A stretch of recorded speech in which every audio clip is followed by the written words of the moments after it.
A commonly shared atheist meme is that miracles were frequently reported until the time cameras were invented, and then suddenly they seem to have disappeared. Well, at least until the time that Photoshop was invented. But what if I told you that a legitimate healing was caught on audio tape? Pastor Duane Miller was the pastor at First Baptist Church in Brenham, Texas. In early 1990, he caught a nasty case of the flu virus and lost his voice. But this wasn't just your run-of-the-mill case of laryngitis. Miller said that in, quote, January, I contracted a flu virus that ultimately penetrated the myelin sheath of my vocal folds and damaged the nerve tissue beyond repair. Virus damage to his vocal folds caused permanent nerve damage. Because a pastor's voice is obviously crucial to their career, Miller sought medical care. Over the following 3 years, Miller says that he was seen by over 63 specialists and their teams totaling over 200 doctors as they tried to diagnose and treat me. I've been left with a voice that sounded like the worst case of laryngitis that you had ever heard, and I could only make that if I screamed at the top of my lungs. When Miller asked about his prospects for recovery, a doctor told him, quote, 0. Miller and his family moved to Houston. He eventually landed a government job researching records, a position he then lost because of his inability to speak meant that he couldn't testify in court about his findings. Insurance stopped covering his treatments, and he faced thousands of dollars in medical bills. For the first time in my life, Miller said, I felt utterly useless. My income, my future, my health, my sense of well-being, all were suddenly beyond my control. It was a terrifying and humbling experience. Miller's wife, Joylene, stood in as the primary provider for the family while he eventually landed a job as a private investigator. Miller reported that, quote, a dear friend gave me a job as a private investigator working in an area where my voice was unimportant, but I ached to do the ministry to which I had been called. His former Sunday school class at First Baptist Church of Houston prevailed upon Miller to speak despite his many protestations. In order to amplify Miller's hoarse, croaky voice, they used a special microphone. Out of the love and honor that they had for Miller, class agreed to endure the grating sound of his voice. Recalling the events, Miller said, quote, in April 1992, the teacher of the catacombs, which is the name of the Sunday school class, had to take some time away for personal reasons. Our directors asked if I would fill in while a permanent replacement was sought. I protested that I was too hard to understand, which was met with, well, listen really carefully. I have come to understand that they asked not because I was such a profound teacher, but because they loved me so much and knew desperately that I needed to teach. On January 17, 1993, Duane was scheduled to teach through Psalm 103, which was the curriculum assigned from the Bible book series. Continuing his testimony, Miller recalls how he felt after reading the third verse, which says, who forgives all your sins and heals all your diseases. Duane said, but when I began to talk about healing, my words were, I still believe God heals, while my thoughts were, but why not me? I moved through that discussion as honestly as I could and began my third thought. He redeems my life from the pit. I began my discourse. I have had, and you have had, in times past, pit experiences. On the word pit, pressure that had been in my throat for 3 years was gone, as if someone had removed their hand from choking me. I continued, startled, saying, we have all had times when our life seemed to be in the pit, in a grave, and we didn't have an answer for the pit we find ourselves in. While I was speaking, I was swallowing choke free, and I'll never forget my thought, is this what I think it is? As it turns out, it was. Pastor Miller was completely healed, and in the following days, doctors confirmed that his voice had been totally restored. Doctors couldn't find any evidence that he had ever had a problem. What's astonishing about this story is the whole thing was recorded. Let's take a listen.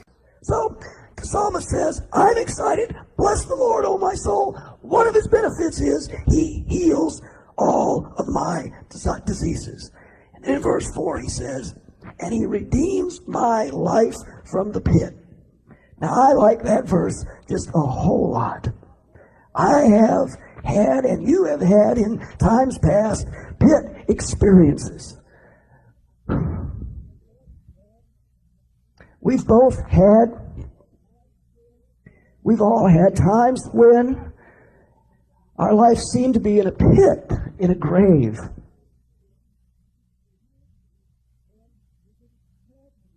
And we didn't have an answer for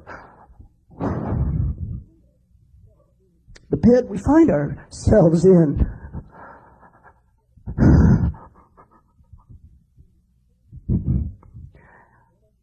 And I don't understand this right now. I'm but overwhelmed at the moment.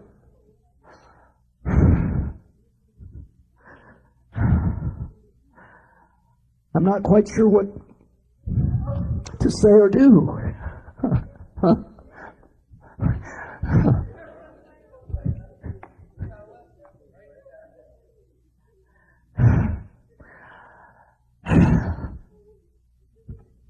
I'm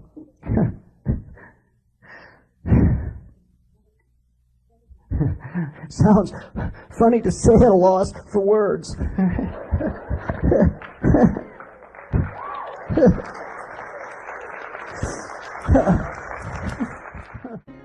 To this day, Pastor Miller continues to speak clearly and freely minister at Pinnacle Church in Burbank, Texas, and he heads up his own ministry called New Voice. So was this a miracle, or is this better explained as some sort of spontaneous remission that only coincidentally occurred while he was quoting the Bible on healing? Or is Miller just lying about the entire thing? It doesn't seem very likely that this is some sort of sophisticated hoax. He gave up his pastorate, ran up medical debt, and hundreds of people can attest to him losing his voice. Remember that he only spoke because he was prevailed upon. It's doubtful that the doctors, Miller's wife, the congregation at FBC Houston, and his old congregation are all involved in some sort of elaborate conspiracy. And it's an awfully big coincidence that his voice came back just as he was teaching on the 103rd Psalm. Remember that the doctor said that the chances of him being healed were 0. So the best explanation here seems to be that a miracle occurred. The miracles that Jesus performed in the New Testament are not just stories from long, long ago that have since ceased. Jesus still heals today.